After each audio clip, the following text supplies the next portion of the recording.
आज के क्लास का देखिए पहला सवाल है आपके स्क्रीन पे, बताइएगा इसका आंसर क्या होगा दोस्तों। प्रश्न कह रहा है कि छात्र क्रिया द्वारा सरलता से सीखते हैं।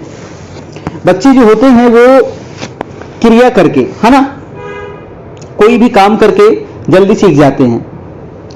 तो सरलता से सीखते हैं, क्यों सीखते हैं? क्योंकि छात्र जो है वो क्रिया स्वयं करते हैं, या फिर क्रिया रुचिकर होती है, क्रिया रचनात्मक कार्य है, क्रिया में शारीरिक श्रम होता है। आंसर क्या होगा जल्दी से बताना है ना। आपको फटाफट अपना कमेंट भी करते चलना है, जल्दी से आ जाइए सभी लोग। 9 बजे से आपकी लाइव चलती है, 9 PM, है ना, 9 बजे रात में, ठीक है। 9 बजे रात से शाम से आपकी डेली क्लास चलती है। तो आपको 9 बजे से ज्वाइन करने के लिए कुछ नहीं करना है, बस चैनल को सब्सक्राइब कर लेना है, ठीक है। चैनल को सब्सक्राइब कर लीजिएगा। आपको डेली 9 बजे से आपके मोबाइल पर नोटिफिकेशन चला जाएगा, मैसेज चला जाएगा, आप उस पर क्लिक करके हमारी क्लास में ज्वाइन हो सकते हैं, ठीक है।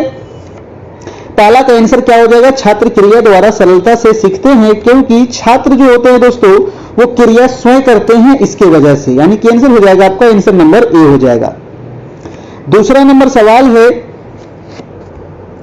कि पर्यावरण शिक्षा को प्रयोगशालाओं में पाठ्यक्रम का अंग बनाना उपयुक्त है, क्यों? बताइए, पर्यावरण शिक्षा को प्रयोगशालाओं में पाठ्यक्रम का अंग बनाना उपयुक्त है, क्यों उपयुक्त है? आखिर पर्यावरण शिक्षा को प्रयोगशाला में पाठ्यक्रम का अंग क्यों बनाया जाए? तो ऑप्शन है कि पर्यावरण से बचना मुश्किल है, या फिर पर्यावरण जीवन का महत्वपूर्ण अंग है, या फिर इससे पर्यावरण प्रदूषण पर प्रभाव पड़ेगा, या फिर इससे शिक्षकों को रोजगार मिलेगा। आंसर क्या होगा जल्दी से बताइएगा। आपको फटाफट आंसर जवाब देते चलना है, कमेंट करते चलना है। तो दूसरा का आंसर हो जाएगा आपको ऑप्शन नंबर बी, कि जो पर्यावरण है दोस्तों हमारे जीवन के लिए क्या है, ये बहुत ही महत्वपूर्ण अंग है, इसीलिए इसको पाठ्यक्रम में शामिल करना बहुत जरूरी है। आंसर क्या हो जाएगा आपका? बी नंबर बिल्कुल सही हो जाएगा। और वीडियो को लाइक करना आपको नहीं भूलना है ना, लाइक करना आपको भूलना नहीं है, ठीक है। चलिए अगला प्रश्न देखते हैं। प्रश्न नंबर 3 कह रहा है कि प्राथमिक विद्यालय के लिए अधिक उपयुक्त क्या है? प्राथमिक विद्यालय का मतलब क्या होता है? 1 to 5। उच्च प्राथमिक का मतलब क्या होता है? 6 to 8। माध्यमिक का मतलब क्या होता है? 9 to 10। उच्च माध्यमिक का मतलब क्या होता है? 11 से 12, ठीक है, ध्यान रखना है। तो कह रहा है कि प्राथमिक विद्यालय के लिए अधिक उपयुक्त क्या है? ऑप्शन दिया गया है शिक्षक केंद्रित, बाल केंद्रित, या उपयुक्त दोनों। देखिए, उपयुक्त दोनों यहां पर कभी नहीं होगा, बहुत सारे लोग गलत कर देते हैं, बाल केंद्रित या फिर शिक्षक केंद्रित। तो जो प्राथमिक विद्यालय के लिए सबसे अधिक उपयुक्त चीज होता है वो बाल केंद्रित होना चाहिए। बालक के अनुसार ही जो भी चीज आपको करना है वो बालक के अनुसार ही करना है, ये आपको ध्यान रखना है। ऑप्शन नंबर क्या हो जाएगा? बी हो जाएगा। अगला प्रश्न है देखिए 4 नंबर की, हमारी शिक्षा प्रणाली में मुख्य सुधार इस कारण से नहीं हो पाता। हमारी जो शिक्षा व्यवस्था है, शिक्षा प्रणाली है, इसमें मुख्य सुधार क्यों नहीं हो पाता? क्या कारण है भाई? ऑप्शन दिया गया है कि राजनीतिक उदासीन है, या फिर प्रशासन उदासीन है, या फिर शिक्षक उदासीन है, या जनता उदासीन है। तो देखिए इसमें मेन कारण यह है कि राजनीतिक उदासीन नहीं है, प्रशासन भी नहीं है, जनता भी नहीं है, शिक्षक उदासीन है। जिस दिन शिक्षक अगर सक्रिय हो जाएंगे तो सारे शिक्षा व्यवस्था सही हो जाएगा। ऑप्शन नंबर क्या हो जाएगा? सी नंबर आपका बिल्कुल सही हो जाएगा। अगला देखिएगा 5 नंबर सवाल। सभी लोग आ जाइए, 9 बज गई है। 9 बजे रात्रि से शाम से आपकी डेली टेस्ट चलती है। इसके लिए आपको क्या करना है, कैसे इसमें ज्वाइन करने के लिए? बस कुछ नहीं करना है, जो सब्सक्राइब बटन है उसको क्या करना है? प्रेस करना है। आपके मोबाइल पे डेली 9 बजे से मैसेज चला जाएगा, आप उस पर जुड़ जाइएगा। आप उसको बाद में भी देख सकते हैं, जब इच्छा करे तब देख सकते हैं।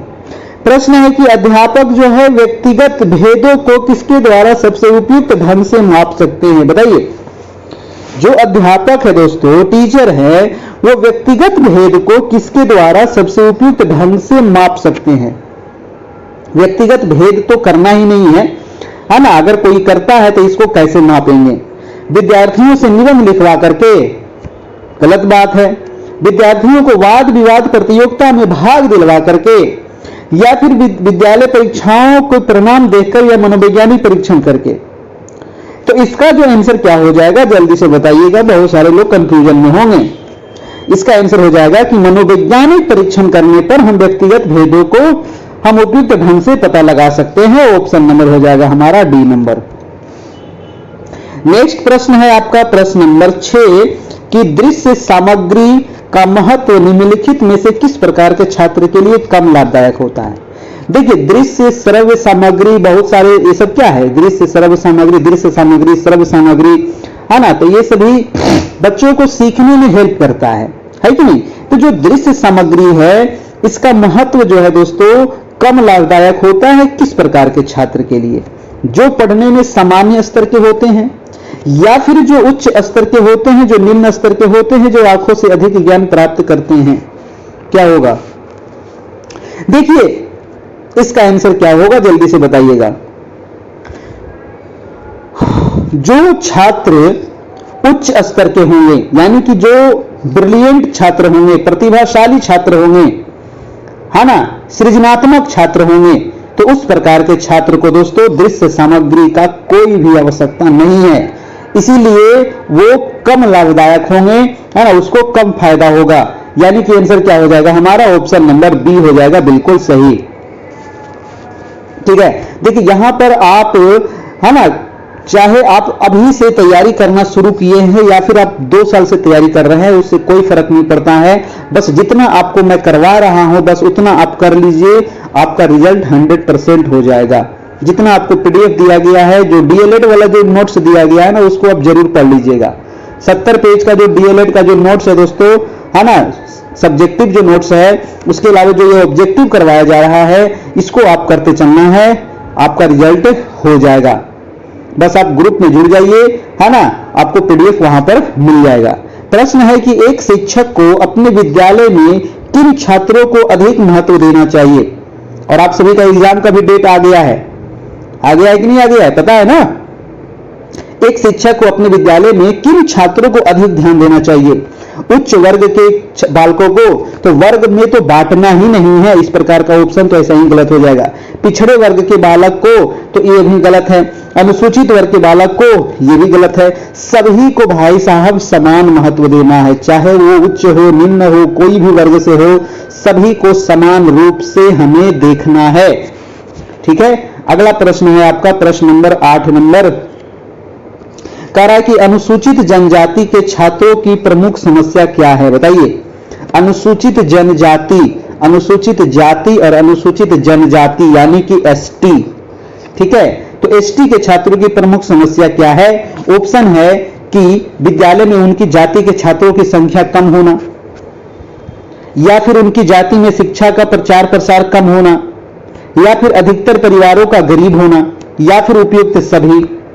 तो देखिए यहां पर आपको चारों ऑप्शन सही है, क्योंकि देखिए जो एसटी के कैंडिडेट होते हैं, बच्चे होते हैं, वो काफी कम संख्या में होते हैं और शिक्षा का प्रसार भी उनका कम होता है, गरीब भी होते हैं। यानी कि आंसर हो जाएगा यहां पर, आंसर नंबर क्या हो जाएगा, डी हो जाएगा, इनमें से सभी हो जाएगा। वीडियो को लाइक करना नहीं भूलना है, अपने दोस्तों को शेयर जरूर करिएगा। आप सभी के लिए इतनी मेहनत करते हैं तो आप एक थोड़ा सा हमें सपोर्ट करिए। कह रहा है कि पिछली पृष्ठभूमि के छात्रों में निम्न में से कौन सा गुण नहीं पाया जाता है। पिछड़ी पृष्ठभूमि, है ना, जो पिछड़ी पृष्ठभूमि के छात्र हैं, ठीक है, तो उनमें कौन सा गुण नहीं होता है। पहला नंबर क्या आपके दिमाग में आना चाहिए दोस्तों कि क्वेश्चन जब तक आप समझ में नहीं आएगा ऑप्शन नहीं पढ़ना है।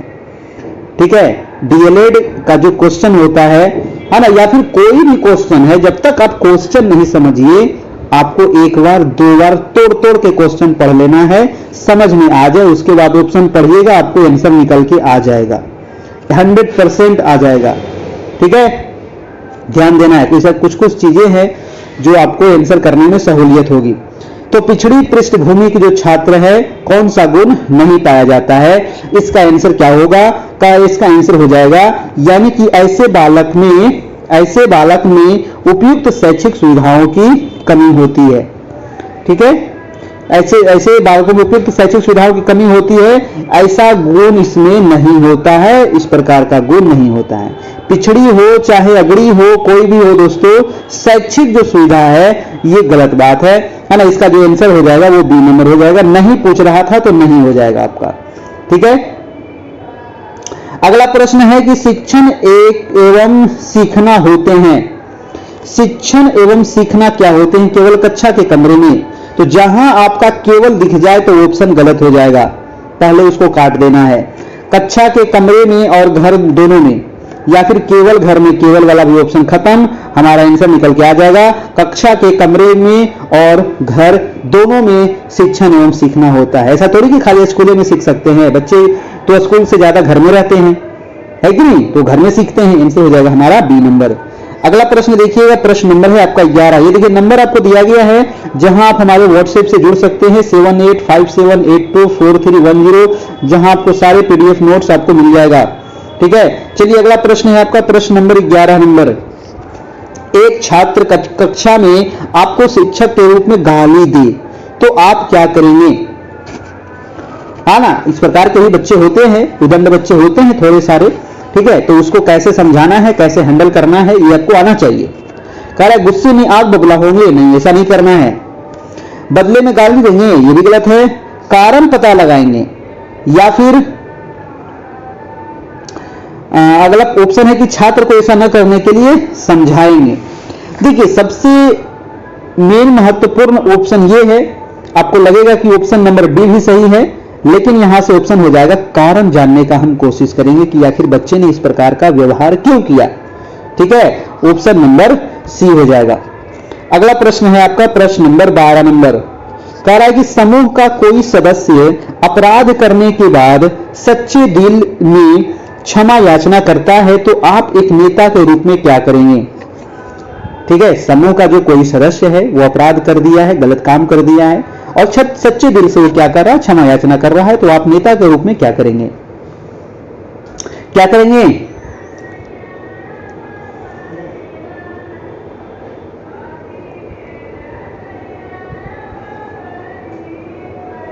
क्षमा कर देंगे या फिर क्षमता नहीं करेंगे, या क्षमा नहीं करेंगे या देखा जाएगा, या फिर क्षमा करने के साथ पश्चात के लिए समझाएंगे।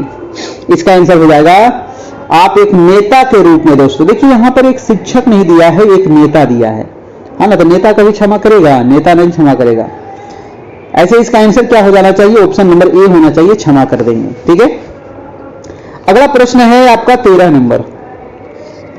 कह रहा है कि आप किसी समूह के नेता हैं, आपके समूह में एक सदस्य अन्य जाति एवं धर्म का है, उसके प्रति एक नेता के रूप में आपका व्यवहार कैसा होगा।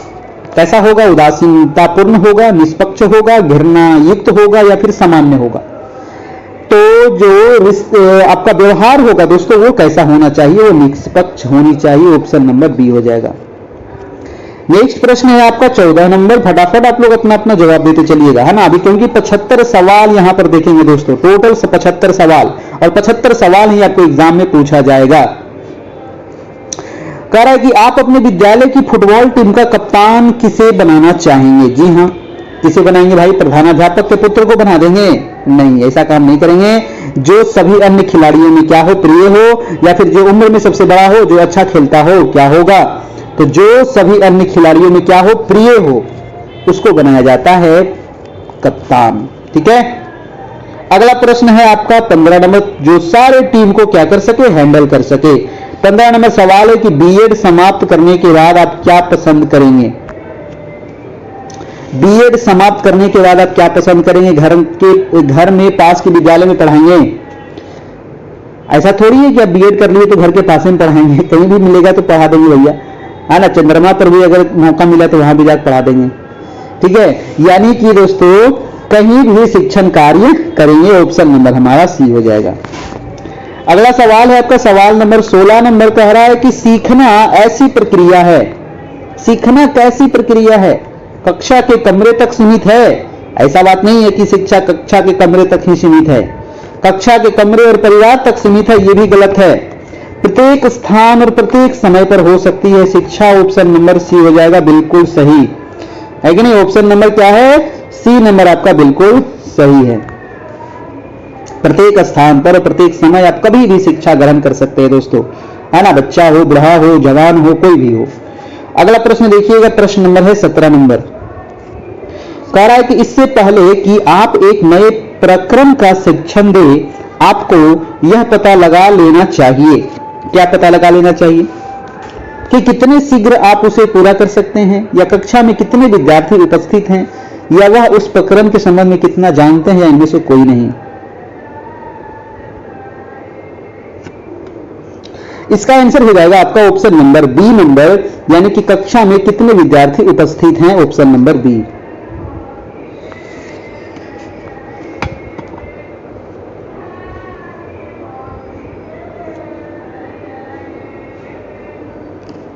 देखिए इसका आंसर बी नहीं होना चाहिए। देखिए ऑप्शन क्वेश्चन क्या करा, क्वेश्चन पे थोड़ा सा ध्यान दीजिएगा। करा कि इससे पहले कि आप एक नए प्रकरण का शिक्षण दें, आपको यह पता लगा लेना चाहिए कि ऑप्शन है कि कितने शीघ्र आप उसे पूरा कर सकते हैं, गलत है। कक्षा में कितने विद्यार्थी उपस्थित है, वह उस प्रकरण के संबंध में कितना जानते हैं दोस्तों, है ना। इसका आंसर हो जाएगा आपका ऑप्शन नंबर सी होना चाहिए। ठीक है, ऑप्शन नंबर यहाँ जो सी दिया है ये ऑप्शन आपका बिल्कुल सही है, सी नंबर होगा। ठीक है, इसको आप सुधार लीजिएगा, 17 का सी हो जाएगा। अगला प्रश्न है आपका 18 नंबर। 18 नंबर है कि अध्यापन कार्य को प्रभावशाली बनाने हेतु अध्यापक को क्या करना चाहिए। अध्यापन कार्य को क्या करना है, प्रभावशाली बनाना है। तो दोस्तों अध्यापक को क्या करना चाहिए, नोट्स लिखना चाहिए, या व्याख्यान देना चाहिए, या पाठ को छात्रों के सहयोग से समझना चाहिए। जी हां, हमारा आंसर निकल के आ गया ऑप्शन नंबर सी।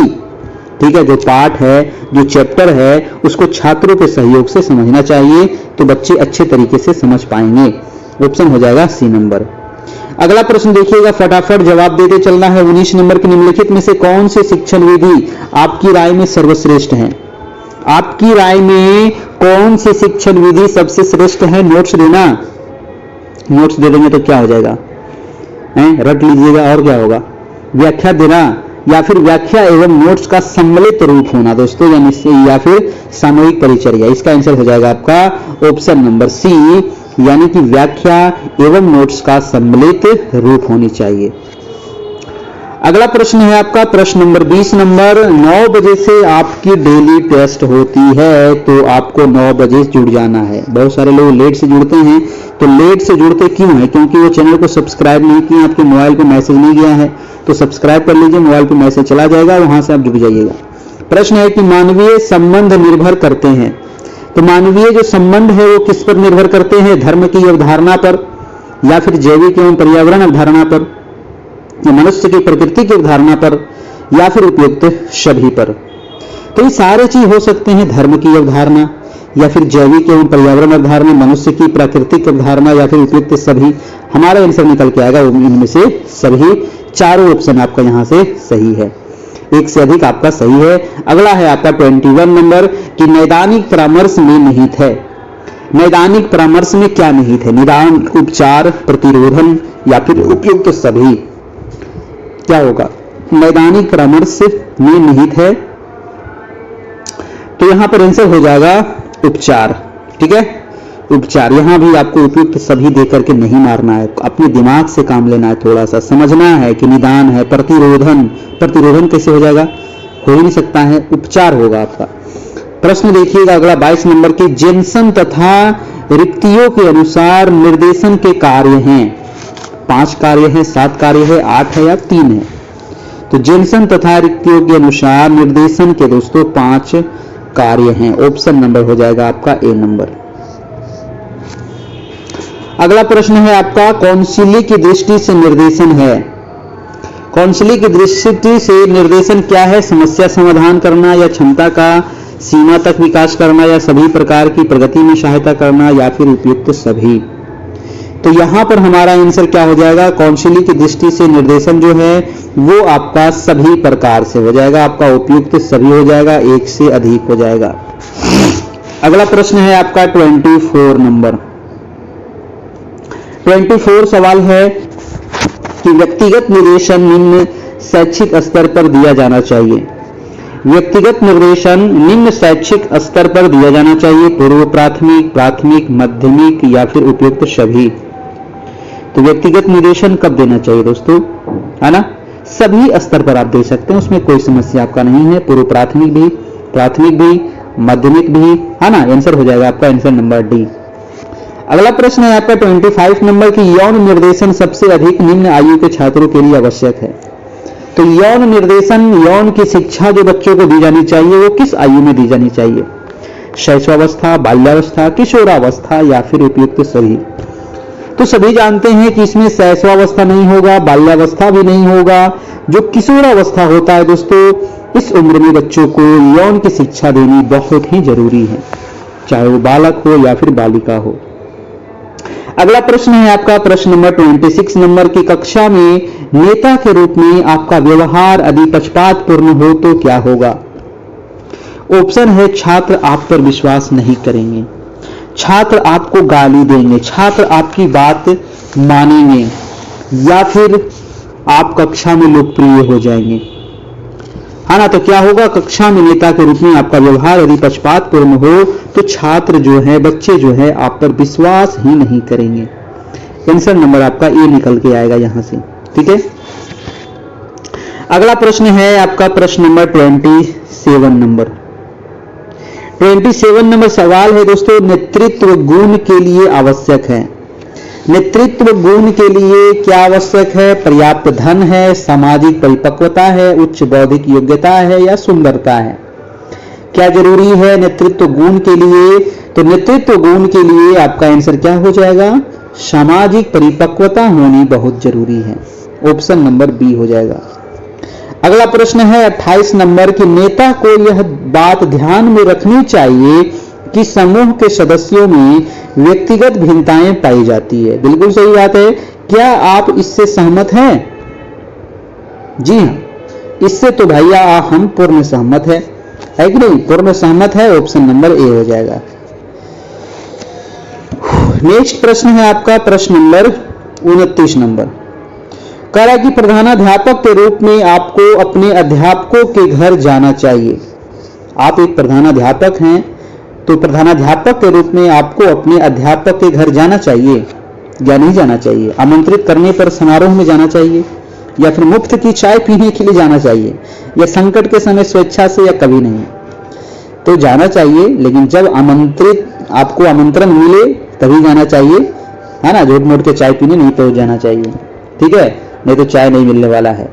अगला प्रश्न है दोस्तों 30 नंबर आपका कि वर्तमान समय में छात्रों को पढ़ाने के लिए स्कूलों में किस शिक्षण विधि का प्रयोग किया जा रहा है? वर्तमान समय में छात्रों को पढ़ाने के लिए स्कूल में किस शिक्षण विधि का प्रयोग किया जा रहा है? परियोजना विधि, पाठ्य पुस्तक विधि, ह्यूरिस्टिक विधि, या इनमें से सभी? तो ये सारे विधि का प्रयोग होता है दोस्तों हमारे स्कूल में बच्चों को पढ़ाने के लिए, ठीक है। परियोजना विधि भी, पाठ्य पुस्तक विधि भी, ह्यूरिस्टिक विधि भी, ठीक है। ऑप्शन नंबर क्या हो जाएगा? डी नंबर सही है। अगला प्रश्न देखना है प्रश्न नंबर आपका 31 नंबर। 31 नंबर है कि बाल केंद्रित शिक्षा उपागम के अंतर्गत सभी शैक्षिक कार्यकलापों का आयोजन निम्नलिखित बिंदुओं पर आधारित होना चाहिए। बाल केंद्रित शिक्षा उपागम के अंतर्गत सभी शैक्षिक कार्यकलापों का आयोजन किस बिंदु पर आधारित होना चाहिए दोस्तों? सामाजिक आर्थिक परिवेश पर, या बच्चों की अभिरुचि पर, या बच्चों की पारिवारिक पृष्ठभूमि पर, या फिर इनमें से सभी पर? तो ये सारे चीज पर होनी चाहिए। ऐसा थोड़ी कि सिर्फ बच्चे की अभिरुचि पर होगा, सभी चीजों पर होनी चाहिए, यानी कि एक से अधिक आपका सही आंसर हो जाएगा, है ना। एक से अधिक हो जाएगा, इनमें से सभी। अगला प्रश्न है आपका 32 नंबर। कह रहा है कि अनुसूचित जाति यानी कि एससी के बालकों की प्रमुख समस्या क्या होती है? समाज में इनका उच्च स्थान, या फिर ऊंची जाति के लोगों का इनसे घृणा करना, या फिर जन सुविधाओं का उपयोग करने का पूर्ण अधिकार, या उपयुक्त सभी? देखिए इस प्रकार के ऊंची जाति, देखिए ऑप्शन के अनुसार इसका आंसर क्या होगा? समाज में इसका उच्च स्थान तो है नहीं, उन सुविधाओं का उपयोग करने पूर्ण अधिकार, ये भी गलत है। इसका जो राइट आंसर हो जाएगा वो आपका बी नंबर हो जाएगा, ठीक है। ऑप्शन के अनुसार बी हो जाएगा। अगला प्रश्न देखते हैं, प्रश्न नंबर है आपका 33 नंबर। कह रहा है कि अनुसूचित जनजाति के बालकों के परिवारों में किन सुविधाओं की कमी पाई जाती है? जो एसटी के बालक हैं, है ना, उनके परिवार में किस चीज की कमी होती है? आश्रय की, वस्त्र की, भोजन की। तो इन सभी चीजों की कमी होती है दोस्तों, है ना। ये सारी चीजों की कमी होती है, वो गरीब होते हैं थोड़े से। अगला प्रश्न है आपका प्रश्न नंबर 34 नंबर। देखिए कुछ कुछ ऐसे सवाल होते हैं जो देखते के साथ आंसर आ जाता है, तो ज्यादा समय देने की आवश्यकता नहीं है। अगला प्रश्न है कि एक शिक्षक को अनुसूचित जाति के छात्र के साथ कैसा व्यवहार करना चाहिए? जी हाँ, एक शिक्षक को एससी के छात्र के साथ कैसा व्यवहार करना चाहिए? सभी बालकों के समान शैक्षिक अवसर की समानता देनी चाहिए, बिल्कुल सही बात है। या फिर सभी उच्च जाति के बालकों से अलग कर उसकी शिक्षा व्यवस्था करनी चाहिए, बिल्कुल गलत है। उनके प्रति नीच जाति होने का भेदभाव करना चाहिए, ये भी गलत है ना। और अगला ऑप्शन आपका डी दिया गया है कि उनके प्रति केवल छुआछूत की भावना रखनी चाहिए, वो भी आपका गलत है। हमारा आंसर क्या आ जाएगा? ऑप्शन नंबर ए आपका बिल्कुल सही है ना, कि सभी बालकों को क्या करना है? समान शैक्षिक अवसर का उपलब्ध कराना है। अगला प्रश्न है आपका प्रश्न नंबर 35 नंबर, कह रहा है कि छात्रों के लिए सिनेमा का मुख्य दोष क्या है? छात्रों के लिए सिनेमा का मुख्य दोष है वे अपना कीमती समय नष्ट करते हैं, वे बुरी संगत में पड़ जाते हैं, या फिर वे जीवन के बारे में अवास्तविक तस्वीर है, वे अपराध करना सीखते हैं। छात्रों के लिए सिनेमा का मुख्य दोष है दोस्तों कि वे अपना कीमती समय को क्या कर रहे हैं बच्चे? बर्बाद कर रहे हैं। ऑप्शन नंबर ए हो जाएगा। अगला प्रश्न है आपका 36 नंबर, कह रहा है कि आपके पढ़ाते समय कक्षा में शोर हो रहा हो तो अध्यापक किस प्रकार आदेश दे, है ना। आपके क्लास में बच्चे शोर कर रहे हैं, हल्ला कर रहे हैं, तो आप कैसे आदेश दीजिएगा? ऊंचे स्वर में बोलकर, या फिर मेज पर मुक्का मारकर, या फिर धीमी गति में बोलकर, या फिर चेतावनी देकर। तो पढ़ाते समय कक्षा में अगर शोर हो तो आपके जो मेज है उस पर जोर से एक मुक्का मारना है, ठीक है। ऑप्शन नंबर बी हो जाएगा इसका, ठीक है। ऑप्शन नंबर बी हो जाएगा आपका। अगला प्रश्न है आपका प्रश्न नंबर 37 नंबर के, शिक्षकों को शिक्षा के पूर्व अपने विद्यार्थियों का स्तर अवश्य जानना चाहिए। आप इस कथन से कहां तक सहमत हैं? बिल्कुल सहमत हैं हम तो सहमत हैं कि शिक्षक को दोस्तों शिक्षा के पूर्व अपने विद्यार्थियों का स्तर जानना बहुत जरूरी है ना, कि आपके जो विद्यार्थी हैं जिसको आप पढ़ा रहे हैं, क्या वो बच्चे को उसके पहले का पाठ पता है या नहीं पता है कि नहीं? पूर्व ज्ञान उसको है या नहीं है? तो इससे हम पूर्णतः सहमत है। ऑप्शन नंबर ए हो जाएगा, ठीक है। ऑप्शन नंबर क्या हो जाएगा? ए नंबर आपका बिल्कुल सही है। अगला प्रश्न है आपका 38 नंबर की, परीक्षा भवन में परीक्षार्थियों के आतंकवादी व्यवहार को रोकने के लिए क्या किया जाए, है ना। आतंकवादी व्यवहार को रोकने के लिए परीक्षा भवन में क्या करना चाहिए भाई? तो परीक्षाएं बंद कर देनी चाहिए? नहीं, ऐसा कार्य थोड़ी होगा। अध्यापक गण सामूहिक अवकाश ले ले, या फिर कानूनी व्यवस्था बनाए रखने का सरकार से प्रबंध करवावे। ये ऑप्शन आपका बिल्कुल सही है। अगर इस प्रकार का कार्य हो रहा है तो वहां पर कानूनी व्यवस्था बनाए रखने के लिए उस अनुसार से व्यवस्था करना पड़ेगा, प्रबंध करना पड़ेगा। अगला प्रश्न है 39 नंबर, कह रहा है कि छोटे छोटे बच्चे बहुत क्रियाशील होते हैं, आप उनकी क्रियाशीलता को रोकेंगे? कभी नहीं रोकेंगे, और उसको हम बढ़ाएंगे दोस्तों, है ना। उनकी क्रियाशीलता को कम करने की कोशिश करेंगे, ये भी गलत है, ये भी गलत है। उनकी क्रियाशीलता का अध्ययन करेंगे, या फिर उनकी क्रियाशीलता की सहायता से उन्हें कुछ उपयोगी शिक्षण देंगे। ऑप्शन नंबर डी आपका बिल्कुल सही आ जाएगा, ठीक है। तो चारों ऑप्शन आपको पढ़ना जरूरी है। एक ऑप्शन पढ़ के कभी मत जवाब दीजिएगा, नहीं तो आप फेरम पड़ जाइएगा। प्रश्न नंबर है 40 नंबर दोस्तों की, निर्देशन की प्रक्रिया का मुख्य आवश्यक अंग है। निर्देशन की प्रक्रिया का प्रमुख आवश्यक अंग क्या है? व्यक्तिगत निर्देशन, शैक्षिक निर्देशन, आंतरिक निर्देशन। तो आपके दिमाग में क्या चल रहा है? उपयुक्त सभी।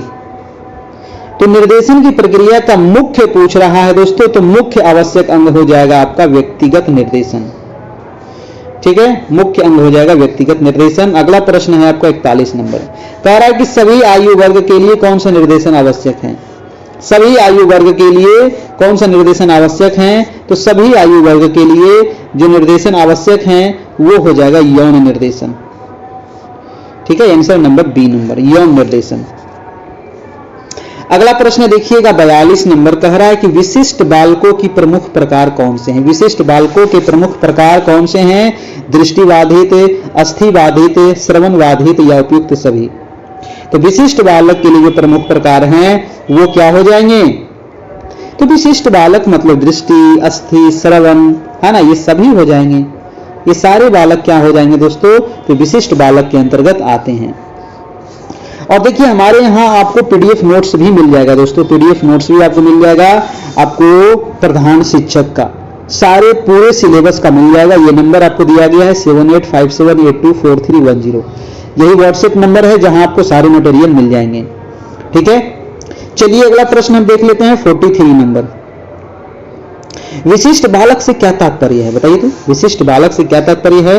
प्रतिभाशाली बालक, उच्च बुद्धि लब्धि बालक, या फिर सृजनात्मक बालक, या फिर उपयुक्त सभी। क्या होगा? देखिए, विशिष्ट बालक से तात्पर्य है हमारा दोस्तों प्रतिभाशाली बालक, है ना। प्रतिभाशाली बालक हो जाएगा दोस्तों विशिष्ट बालक। ठीक है, उच्च बुद्धि लब्धि नहीं होगा और न ही सृजनात्मक, यहां पर आंसर हो जाएगा ए नंबर प्रतिभाशाली बालक। 44 नंबर प्रश्न है दोस्तों हमारा कि मानसिक रूप से पिछड़े बालकों की बुद्धि लब्धि कितनी होती है? जी हाँ, आईक्यू लेवल कितना होता है? मानसिक रूप से जो पिछड़े बालक होते हैं इनका बुद्धि कितना होता है? इसका आंसर क्या हो जाएगा? मानसिक रूप से पिछड़े बालकों की बुद्धि लब्धि होती है दोस्तों कितना? तो 80 से 90 तक, ऑप्शन नंबर सी हो जाएगा। ठीक है, अगला प्रश्न है 45 नंबर की भाषा की परीक्षा में शब्द, पदबंध, वाक्य, अलंकार इत्यादि की जांच के लिए किस प्रकार के प्रश्नों का प्रयोग सर्वाधिक उपयुक्त है? क्या होगा बताइएगा। तो भाषा की परीक्षा में शब्द, पदबंध, वाक्य, अलंकार इत्यादि की जांच करने के लिए कौन सा प्रश्न होनी चाहिए? तो वो होनी चाहिए वस्तुनिष्ठ प्रश्न। क्या होनी चाहिए? वस्तुनिष्ठ प्रश्न होनी चाहिए।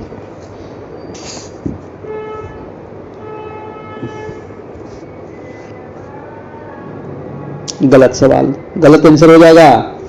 वस्तुनिष्ठ नहीं होगा भाई साहब, यहां पर शब्द भी देखना है, पदबंध भी देखना है, वाक्य है, अलंकार है, सारे चीज हमको देखना है दोस्तों। तो इसका आंसर क्या होना चाहिए? निबंधात्मक प्रश्न होनी चाहिए, ऑप्शन नंबर सी हो जाएगा। ठीक है, ऑप्शन नंबर यहां से सी हो जाएगा 45 का। अगला प्रश्न देखिएगा 46 नंबर। हाँ, थोड़ा सा यही सब चीज ध्यान देना है, हड़बड़ी में गड़बड़ी नहीं कर देना है। 46 नंबर है कि छात्रों के मूल्यांकन के लिए पूरक प्रकार के प्रश्न पूछे जाते हैं। पूरक प्रकार के प्रश्न कौन से होते हैं? तो पूरक जो प्रश्न होते हैं दोस्तों अति लघु होते हैं, या फिर वस्तुनिष्ठ होते हैं, निबंधात्मक होते हैं, उपयुक्त सभी होते हैं। तो पूरक प्रकार के प्रश्न जो पूछे जाते हैं यहां पर आंसर हो जाएगा उपयुक्त सभी प्रकार हो जाएगा, ऑप्शन नंबर डी हो जाएगा।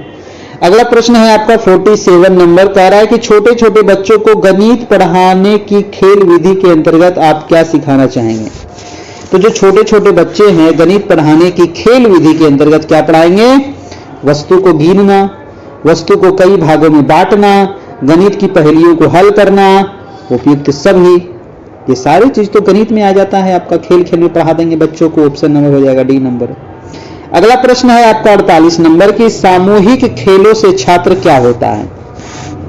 सामूहिक खेल से छात्र नियम का पालन करना सीखते हैं, बहुत अच्छी बात है ना। आप 10 दोस्त है, अगर जहां कुछ गलती करिएगा तो कूट देगा चारों 10 मिलके, है ना। तो नियम आपको सीखने, नियम का पता चलता है वहां से। सहयोग से काम करना पड़ता है ना, 5-5 का टीम है, अगर 5 में आप सहयोग नहीं करिएगा तो आपका टीम हार जाएगा, ये हम सीखते हैं वहां से, है कि नहीं। अपने उत्तरदायित्व को हम निभाना सीखते हैं, यानी कि हमारा आंसर क्या हो जाएगा? उपयुक्त सभी हो जाएगा। अगला प्रश्न है 49 नंबर, कह रहा है कि निम्नलिखित में से किस विद्वान का कहना है? भैया इस प्रकार के सवाल के लिए आपको रटना पड़ेगा, है ना। किस विद्वान का कहना है कि खेल जो होती है वो बालक की जन्मजात स्वाभाविक प्रवृत्ति है? 49 का हो जाएगा, ये मैकडूगल का कथन है। किसका कथन है? मैकडूगल का। अगला प्रश्न है दोस्तों आपका 50 नंबर। और देखिए वीडियो अच्छा लग रहा है तो एक लाइक आप जरूर कर दीजिए, है ना। लाइक आप जरूर कर दीजिए। डेली 9 बजे रात्रि से आपकी क्लास होती है, 9 बजे से लेकर के 10 बजे तक, मात्र 1 घंटा, है ना। मात्र आपको डेली 1 घंटा पढ़ना है और आपको प्रधान शिक्षक बनना है ना। कह रहा है कि आपके विद्यार्थी परिश्रम के प्रति सकारात्मक दृष्टिकोण उत्पन्न कर सके, इसके लिए आप किस बात को आवश्यक मानते हैं? ऑप्शन है कि छात्रों के समक्ष स्वयं भी परिश्रम करना, ये तो बात सही है। अब छात्र के समक्ष आप भी परिश्रम करिएगा तब तो छात्र परिश्रम करेगा। छात्रों को परिश्रम के महत्व भाषण देना, भाषण देने से काम नहीं चलेगा। परिश्रम करने वाले छात्रों को पुरस्कार देना है तो पुरस्कार देने से भी काम नहीं चलेगा। परिश्रम से जिन लोगों ने कुछ प्राप्त किया है उसका उदाहरण दे करके, ये ऑप्शन देखिए कुछ हद तक ठीक है, लेकिन इसका राइट आंसर हो जाएगा ऑप्शन नंबर ए, है ना। छात्रों के समक्ष स्वयं भी परिश्रम करके तभी बच्चे भी परिश्रम करेंगे।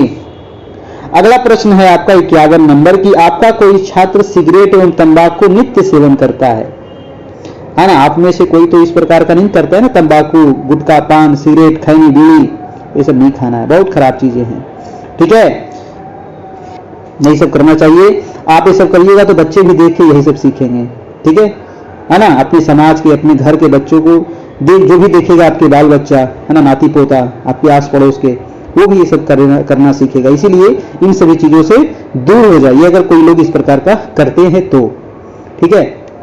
कहा कि आपका कोई छात्र सिगरेट एवं तंबाकू नित्य सेवन करता है और वह उसके जीवन के अभिन्न अंग बन गए हैं, तो अपने छात्र की इस आदत को आप कैसे दूर करेंगे? सबसे पहले तो आप दूर करिए, है कि नहीं, उसके बाद ही छात्र दूर करेगा। तो ऑप्शन कह रहा है कि आप उसे सिगरेट एवं तंबाकू से होने वाली हानियों से परिचित कराएंगे। बिल्कुल सही है ना। तंबाकू से, पान से, सिगरेट से, गुटखा से, ये सब चीजों से क्या हानियां होती है इसके बारे में बताएंगे, उदाहरण देंगे, है कि नहीं। आप इसकी चर्चा उसके माता पिता से नहीं करना है, ठीक है। आपको उसके व्यक्तिगत जीवन से क्या मतलब है, ये भी गलत है। ऑप्शन नंबर ए आपका सही हो जाएगा। अगला प्रश्न है दोस्तों 52 नंबर की, यदि कोई छात्र, है ना, यदि कोई छात्र आपके साथ अभद्र व्यवहार करता है तो आप क्या करेंगे? देखिए इस प्रकार का जैसे ही सवाल अभी अभद्र व्यवहार कर रहा है, गाली गलौज कर रहा है, हल्ला कर रहा है, स्कूल नहीं आ रहा है, इस प्रकार के बहुत सवाल पूछा जाता है एग्जाम में। तो इस प्रकार के सवाल का एक ही ऑप्शन होता है दोस्तों, क्या होता है कि उसे ऑप्शन देखिए क्या करें, उससे बदला लेंगे, बदला तो नहीं लेंगे, उससे बचकर रहेंगे, या फिर उससे माफी मंगवाएंगे, या फिर उसे क्षमा कर देंगे। देखिए उसे क्षमा भी कर सकते हैं, या फिर क्षमा करने की जगह पर उसका कारण जानने का प्रयास करेंगे दोस्तों। आखिर वो बच्चा इस प्रकार का क्यों कर रहा है ना, कारण जानने का प्रयास करेंगे। यहाँ पर ऑप्शन में थोड़ा सा नहीं दिया है, ऐसे ऑप्शन में ज्यादा करके देता है आपको कि हम बच्चे का कारण जानने का पता करेंगे कि वो आखिर इस प्रकार का कार्य क्यों कर रहा है, ठीक है। अगला प्रश्न है 53 नंबर कि निम्नलिखित गुणों में से आप छात्रों में कौन से गुण का विकास करना चाहेंगे? आप छात्र में कौन से गुण का विकास करना चाहेंगे दोस्तों? हम तो चाहेंगे ईमानदारी कर दे, लगन लगा करके बच्चे पढ़े, मन लगा करके पढ़े, श्रम खूब मेहनत करे, सारे गुण का विकास होनी चाहिए, है कि नहीं। अगला प्रश्न देखते हैं आपका 54 नंबर, कह रहा है कि शिक्षक विद्यार्थियों को मानसिक तनाव से बचा सकते हैं यदि वह उसकी समस्याओं को देखते हैं। और देखिए इसका जो पीडीएफ मिलेगा तो पीडीएफ के जस्ट बगल में आपको आंसर दे दिया जाएगा, है ना, इसका आंसर दे दिया जाएगा जस्ट इसके नीचे, है ना, आपको आंसर मिल जाएगा ताकि आपको याद करने में काफी सहूलियत होगी। बताइए 54 का आंसर क्या होगा? 54 का आंसर हो जाएगा आपका नैतिक धारणा से, है ना। आंसर क्या हो जाएगा? नैतिक धारणा से। प्रश्न है आपका 55 नंबर, कह रहा है कि आपने अपने विद्यार्थियों में स्व अनुशासन विकसित करने के लिए आप क्या करेंगे? स्व अनुशासन विकसित करना है ना, बच्चे में स्वयं अनुशासित होना चाहिए, है ना। आपको भी एक अनुशासित व्यक्ति बनना है, हमें भी अनुशासन में रहना है, सभी को एक अनुशासन में रहना चाहिए। तो इसके लिए क्या करेंगे? उन्हें कुछ उत्तरदायित्व देंगे, उन्हें अच्छे आचरण के नियमों से परिचित कराएंगे, या फिर उन्हें सजा देंगे, या फिर उनसे नियमों का पालन करवाएंगे। 55 का क्या होगा? तो 55 का आंसर हो जाएगा दोस्तों, उन्हें अच्छे आचरण के नियमों से परिचित करवाएंगे। ऑप्शन नंबर बी हो जाएगा। अगला नंबर है आपका 56 नंबर के, छात्रों में अनुशासन बनाए रखने के लिए क्या करेंगे? छात्रों में अनुशासन बनाए रखने के लिए क्या करेंगे? उनसे प्रश्न पूछेंगे, छात्रों को शोर करने से रोकेंगे, या फिर छात्रों से नियमों का पालन करवाएंगे, या फिर छात्रों पर उत्तरदायित्व सौंपेंगे। देखिए जैसे ही बच्चे पर उत्तरदायित्व आ जाता है वो खुद ब खुद अनुशासन में आ जाता है, यानी कि आंसर हो जाएगा हमारा डी नंबर, ठीक है। आंसर क्या हो जाएगा? D number. जब बच्चा छोटा होता है तो उनको नहीं पता रहता है ना, गड़बड़ियां करते रहती है, गलती करते रहते हैं, आप कितना समझाइएगा बच्चा फिर भी गलती करता है ना। लेकिन जैसे ही उसके ऊपर उत्तरदायित्व आ जाता है, बड़ा हो जाता है ना, उसके ऊपर जब प्रेशर आने लगता है कि हमको कुछ करना है, तो खुद ब खुद वो अनुशासन में आ जाता है। अगला प्रश्न देखिएगा 57 नंबर, कह रहा है कि अनुशासन के मामले में एक कक्षा आपको परेशान कर रही है, आपको क्या करना चाहिए? आपको क्या करना चाहिए? तो छात्रों बच्चों से अच्छा व्यवहार करने का आग्रह करें, बच्चों को दंड का भय दिखाएं, या फिर अन्य शिक्षकों की विधियों का अध्ययन करें, या फिर आपका मॉनिटर से कहे कि शरारती बच्चों के नाम आपको बताएं। इसका आंसर क्या हो जाएगा दोस्तों? इसका आंसर हो जाएगा आपका कि अन्य शिक्षकों की विधियों का अध्ययन करें कि आखिर जो बच्चों को पढ़ाया जा रहा है क्या वो सही विधि है या नहीं। अगला प्रश्न है आपका प्रश्न नंबर 58 नंबर सवाल कह रहा है कि दृष्टिबाधित बालक ज्ञान अर्जित करते हैं। जो दृष्टिबाधित बालक होते हैं, है ना, जो बच्चे देख नहीं सकते हैं, तो वो किस प्रकार से ज्ञान अर्जित करते हैं दोस्तों? श्रवण इंद्रियों से, स्पर्श इंद्रियों से या फिर उपयुक्त दोनों से? तो वो श्रवण से भी और स्पर्श से भी, दोनों से वो ज्ञान अर्जित करते हैं ब्रेल लिपि के माध्यम से। ठीक है, लुई ब्रेल ने इसका विकास किए थे, ब्रेल लिपि का। नेक्स्ट सवाल है आपका 59 नंबर की श्रवणवादितों के शिक्षण एवं प्रशिक्षण में प्रयुक्त करते हैं। श्रवणवादित के शिक्षण प्रशिक्षण में प्रयुक्त क्या होना चाहिए? होठों का प्रशिक्षण या फिर वाणी का प्रशिक्षण या सांकेतिक भाषा? जो श्रवण बाधित बालक है दोस्तों, उनके लिए ये सारे चीज आपके होने चाहिए, है ना, ये सारे चीज होने चाहिए। आंसर हो जाएगा उपयुक्त सभी हो जाएगा। अगला प्रश्न है आपका प्रश्न नंबर 60 नंबर क्या कह रहा है कि बालक के विकास की प्रक्रिया एवं विकास की शुरुआत होती है। तो विकास की प्रक्रिया एवं विकास की शुरुआत कहां से होती है? व्यक्तित्वहीन, अंतर्मुखी व्यक्तित्व, बहिर्मुखी व्यक्तित्व या फिर उभयमुखी व्यक्तित्व? कहां से होती है भाई साहब? तो ये होता है आपका बहिर्मुखी व्यक्तित्व, है ना, ऑप्शन नंबर सी हो जाएगा। अगला प्रश्न है आपका 61 नंबर। 61 कह रहा है कि शिक्षा मनोविज्ञान किस प्रकार के पूर्वानुमान कर सकता है? शिक्षा मनोविज्ञान जो है किस प्रकार के पूर्वानुमान कर सकता है? कार्य कारणों के संबंधों को ज्ञात करने के, समुचित भविष्यवाणियां का, उपयुक्त सभी का। तो शिक्षा मनोविज्ञान किस प्रकार का पूर्वानुमान करता है दोस्तों? तो संबंधों को ज्ञात करने का। अगला प्रश्न है 62 नंबर। 62 सवाल कह रहा है दोस्तों कि शिक्षा मनोविज्ञान शैक्षिक परिस्थितियों के वैज्ञानिक पक्ष का अध्ययन है, ये कथन किसका है? तो ये वाले सवाल बहुत ही इंपॉर्टेंट है, आपको याद करना होगा। शिक्षा मनोविज्ञान शैक्षिक परिस्थितियों के मनोवैज्ञानिक पक्ष का अध्ययन है, यह कथन किसका है? तो ट्रो का ये कथन है। किसका है? ट्रो का है, ऑप्शन नंबर सी। अगला प्रश्न है 63 नंबर की आप मुझे बालक दे दीजिए, आप मुझे बालक दे दीजिए, आप उसे जैसा बनाना चाहते हैं मैं वैसा ही बना दूंगा, यह मत किसका है? ये कथन किसका है? आप मुझे बच्चे दे दीजिए और आप उसे जैसा बनाना चाहते हैं हम वैसा बना देंगे। डॉक्टर बनाना है डॉक्टर बनाएंगे, इंजीनियर बनाना है इंजीनियर बनाएंगे। ठीक है, ये कथन किसका है? ये है दोस्तों आपका कथन वाटसन का। अगला प्रश्न देखिएगा आपका 64 नंबर। अध्यापक की सहायता शिक्षा मनोविज्ञान क्या करता है? अध्यापक की सहायता शिक्षा मनोविज्ञान क्या करता है? तो मूल्यांकन विधियों के ज्ञान से, पाठ्य पुस्तक के चयन में, बालक को समझने के लिए, ये सारे आंसर हो जाएंगे दोस्तों। अगला प्रश्न है 65 नंबर की वर्तमान समय में सतत एवं व्यापक मूल्यांकन के अंतर्गत ग्रेडों में अंकों का वितरण किया जाता है। इस प्रणाली में कितने प्रतिशत अंक प्राप्त करने वाले छात्रों को बहुत अच्छा या बी ग्रेड के अंतर्गत रखा जाता है? तो बहुत अच्छा और बी ग्रेड के अंतर्गत किसको रखेंगे? तो बी ग्रेड के अंतर्गत रखा जाता है दोस्तों आपका 56% से लेकर के 74% वाले के बच्चों को। ऑप्शन नंबर आपका बी हो जाएगा। ठीक है, अगला प्रश्न है आपका 66 नंबर। कह रहा है कि वर्तमान समय में सतत व्यापक मूल्यांकन के अंतर्गत ग्रेडों में अंकों का वितरण किया जाता है। आजकल ग्रेड में अंक दिया जाता है। इस प्रणाली में कितने प्रतिशत अंक प्राप्त करने वाले छात्रों को सर्वोत्कृष्ट यानी कि A+ ग्रेड के अंतर्गत रखा जाता है? A+ किसको दिया जाता है? जल्दी से बताइएगा, A+ किसको दिया जाता है?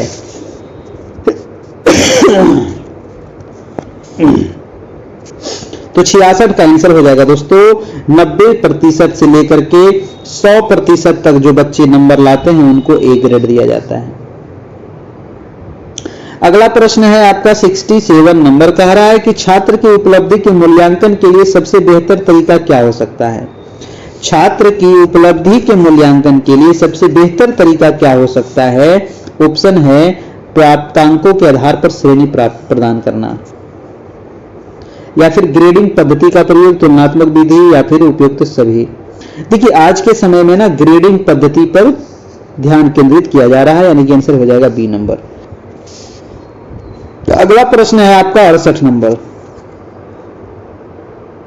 68 नंबर सवाल कह रहा है कि बच्चे के मूल्यांकन के लिए प्रश्न एक अच्छा तरीका है, किंतु प्रश्न पूछते समय इस बात का ध्यान रखा जाना आवश्यक है कि उसमें एक अच्छे प्रश्न की अधिकतर विशेषताएं हो।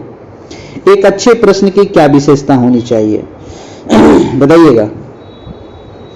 एक अच्छे प्रश्न की क्या विशेषता होनी चाहिए? ऑप्शन है कि यह उद्देश्य पर आधारित होना चाहिए, बिल्कुल सही है ना। प्रश्न परीक्षण किए जाने वाले विषय क्षेत्र से संबंधित होनी चाहिए, या प्रश्न के उत्तर की सीमा की ओर क्षेत्र का उल्लेख किया जाना चाहिए, यानी कि हमारा आंसर क्या हो जाएगा? उपयुक्त सभी हो जाएगा यहां से, है ना। आंसर नंबर डी हो जाएगा। अगला प्रश्न है आपका 69 नंबर। 69 सवाल क्या कह रहा है देखिएगा। प्रश्न कह रहा है दोस्तों कि प्रश्नों के कई प्रकार होते हैं। जी हाँ, होते हैं, लघु होते हैं, वस्तुनिष्ठ होते हैं, है ना। पौधों एवं जानवरों में 4 अंतर बताइए। यह प्रश्न किस प्रकार के प्रश्न का उदाहरण है? बताइए, पौधों एवं जानवरों में क्या बताना है? 4 अंतर बताना है। तो ये जो प्रश्न है ये किस प्रकार के प्रश्न है? लघु उत्तरीय है, वस्तुनिष्ठ है? वस्तुनिष्ठ तो नहीं होगा क्योंकि यहां पर 4 अंतर पूछ रहा है। अति लघु है, क्या होगा? तो इसका आंसर हो जाएगा दोस्तों लघु उत्तरीय प्रश्न, इसको कहेंगे, है ना, लघु उत्तरीय प्रश्न। नेक्स्ट है आपका 70 नंबर सवाल कि चयन प्रकार के सभी प्रकार के प्रश्न ही होते हैं। तो चयन प्रकार के जो प्रश्न होते हैं वो किस प्रकार के प्रश्न होते हैं? वस्तुनिष्ठ, लघु उत्तरीय, अति लघु, निबंधात्मक। तो इसका आंसर हो जाएगा बिल्कुल सही, वस्तुनिष्ठ प्रश्न होते हैं। ठीक है, अगला प्रश्न देखिएगा, प्रश्न नंबर है 71 नंबर। 71 नंबर सवाल है कि बालक के मानसिक स्वास्थ्य में बाधा डालने वाला कारक कौन सा नहीं है? जी हां, बालक के मानसिक स्वास्थ्य में बाधा डालने वाला कौन सा कारक नहीं है? कठोर अनुशासन, पारिवारिक संघर्ष, शारीरिक दोष, सहानुभूतिपूर्ण व्यवहार। क्या होगा दोस्तों? 71 का आंसर हो जाएगा आपका सहानुभूतिपूर्ण व्यवहार। ठीक है, ऑप्शन नंबर डी। अगला प्रश्न है आपका 72 नंबर कि संघर्ष का अर्थ क्या होता है? आपने भी बहुत संघर्ष किया है, हमने भी बहुत संघर्ष किया है। तो संघर्ष का अर्थ क्या होता है? अर्थ है कि विरोध और विपरीत इच्छाओं में तनाव के परिणाम स्वरूप उत्पन्न होने वाली कष्टदायक संवेगात्मक दशा। यह कथन किसका है? ये क्वेश्चन आपको बहुत इंपॉर्टेंट है, आपको याद करना पड़ेगा। डगलस व हॉलैंड का है, क्रो एंड क्रो का है, गेट्स व अन्य का है, बर्नार्ड फुलर का है। ये कथन है डगलस एवं हॉलैंड का। ठीक है, किसका कथन है? डगलस एवं हॉलैंड का है। अगला प्रश्न है आपका 73 नंबर की मानसिक स्वास्थ्य विज्ञान को आरंभ करने का श्रेय है। तो मानसिक स्वास्थ्य विज्ञान को आरंभ करने का श्रेय किसको जाता है? ऑप्शन देखिएगा, जवाब दीजिएगा। ऑप्शन दिया गया है गेट्स को, C.W. बेयर्स को, एलिस को या फिर लैडेल को। तो मानसिक स्वास्थ्य विज्ञान को आरंभ करने का श्रेय दिया जाता है W. बेयर्स को दोस्तों। ऑप्शन नंबर बी हो जाएगा। अगला प्रश्न है आपका प्रश्न नंबर 74 नंबर। प्रश्न है कि मानसिक स्वास्थ्य विज्ञान का विषय क्षेत्र कौन सा है? मानसिक स्वास्थ्य विज्ञान का विषय क्षेत्र बताना है। मानसिक स्वास्थ्य विज्ञान का विषय क्षेत्र। ऑप्शन कह रहा है कि मानसिक रोगों को दूर करने के उपाय का अध्ययन, या मानसिक रोगों को दूर करने के उपायों का अध्ययन, मानसिक रोगों को रोकथाम के उपाय का अध्ययन, उपयुक्त सभी। तो मानसिक स्वास्थ्य विज्ञान में इन सभी चीजों का अध्ययन होता है आपका, है ना। ये सारे आपका सही हैं। अगला प्रश्न है और आज का लास्ट प्रश्न है कि कुंठा की दशा में बालक बन जाता है। तो कुंठा की दशा में बालक क्या बन जाता है? आक्रमणकारी बन जाता है, या फिर एकांतवासी बन जाता है, रोगी बन जाता है, या फिर उपयुक्त सभी। देखिए, कुंठा में बच्चे इस प्रकार के सारे चीजों में बन जाएंगे। आक्रमणकारी बन जाएंगे, एकांतवासी बन जाएंगे, रोगी बन जाएंगे। इसीलिए कुंठा से बच्चे को क्या करना है? दूर रखना है दोस्तों। ठीक है, तो ये रहा आज का महत्वपूर्ण 75 सवाल। कैसा लगा बताइएगा। ये नंबर आपको यहां पर दिया गया है कैरियर परिवार का, 7857824310 प्रधान शिक्षक तैयारी के लिए। मात्र अभी दोस्तों 10 क्लास हुई है आप सभी की, है ना। तो पीछे जो क्लास हुई है वो भी क्लास आपको मिल जाएगी। 9 बजे से डेली आपकी क्लास चलती है शाम में, और जहां सामान्य अध्ययन और डीएलएड दोनों की क्लास हो जाएगी। जो अगर इसमें आप जुड़ते हैं तो आपको यहाँ पर क्या क्या मिलेगा, समान अध्ययन और डीएलएड का नोट्स मिल जाएगा, और जो टेस्ट होता है वो मिल जाएगा। जो नए शिक्षक हैं अभी तक नहीं जुड़े हैं तो उनको मात्र 399 चार्ज लगेगा, और जो पुराने शिक्षक पहले से पढ़ रहे थे, है ना, 1 साल से, अगर वो फिर से नए बैच में जुड़ना चाहते हैं तो 201 रुपया उनको चार्ज लगेगा। कैसे पे करना है, ये नंबर दिया गया है 7857824310। फोन पे, गूगल पे के माध्यम से आपको ऑनलाइन पे करना होगा। अगर आपका नंबर पे, फोन पे, गूगल पे नहीं है तो आप किसी दूसरे नंबर से भी करके, जो भी आपका व्हाट्सएप नंबर होगा उसी से हमको स्क्रीनशॉट जरूर भेज दीजिएगा। पेमेंट वाला जो पेमेंट कीजिएगा ना तो उसका स्क्रीनशॉट ले लीजिएगा और इसी नंबर पर व्हाट्सएप पर भेज देना है ना। तब में पता चलेगा कि आपने पेमेंट कर दिया है, और उसके बाद फिर आपको पीडीएफ नोट्स मिल जाएगा। आपको ग्रुप में भी जोड़ देंगे, डेली वाइज क्लास भी मिलेगा, पीडीएफ भी मिलेगा डेली वाइज दोस्तों, ठीक है। जो भी अपडेट होगा वो भी आपको, सारे चीज आपको ग्रुप में मिलते रहेंगे। तो ये रहा आज की क्लास। अच्छा लगा हो अपने दोस्तों को शेयर जरूर करना है, और चैनल पर नए हैं तो सब्सक्राइब जरूर करना है, क्योंकि सब्सक्राइब कर लीजिएगा तभी आपको डेली 9 बजे से क्लास मिल पाएगी, ठीक है। तो क्लास के लिए आपको बस कुछ नहीं करना है, जो सब्सक्राइब बटन है उस पर प्रेस कर देना है, आपका चैनल सब्सक्राइब हो जाएगा, और 9 बजे आपको डेली मैसेज चला जाएगा मोबाइल पे, उस पर आप क्लिक करना है, आप क्लास में ज्वाइन हो जाइएगा, ठीक है। थैंक यू, धन्यवाद, गुड नाइट, शुभ रात्रि, अपना ख्याल रखें, धन्यवाद।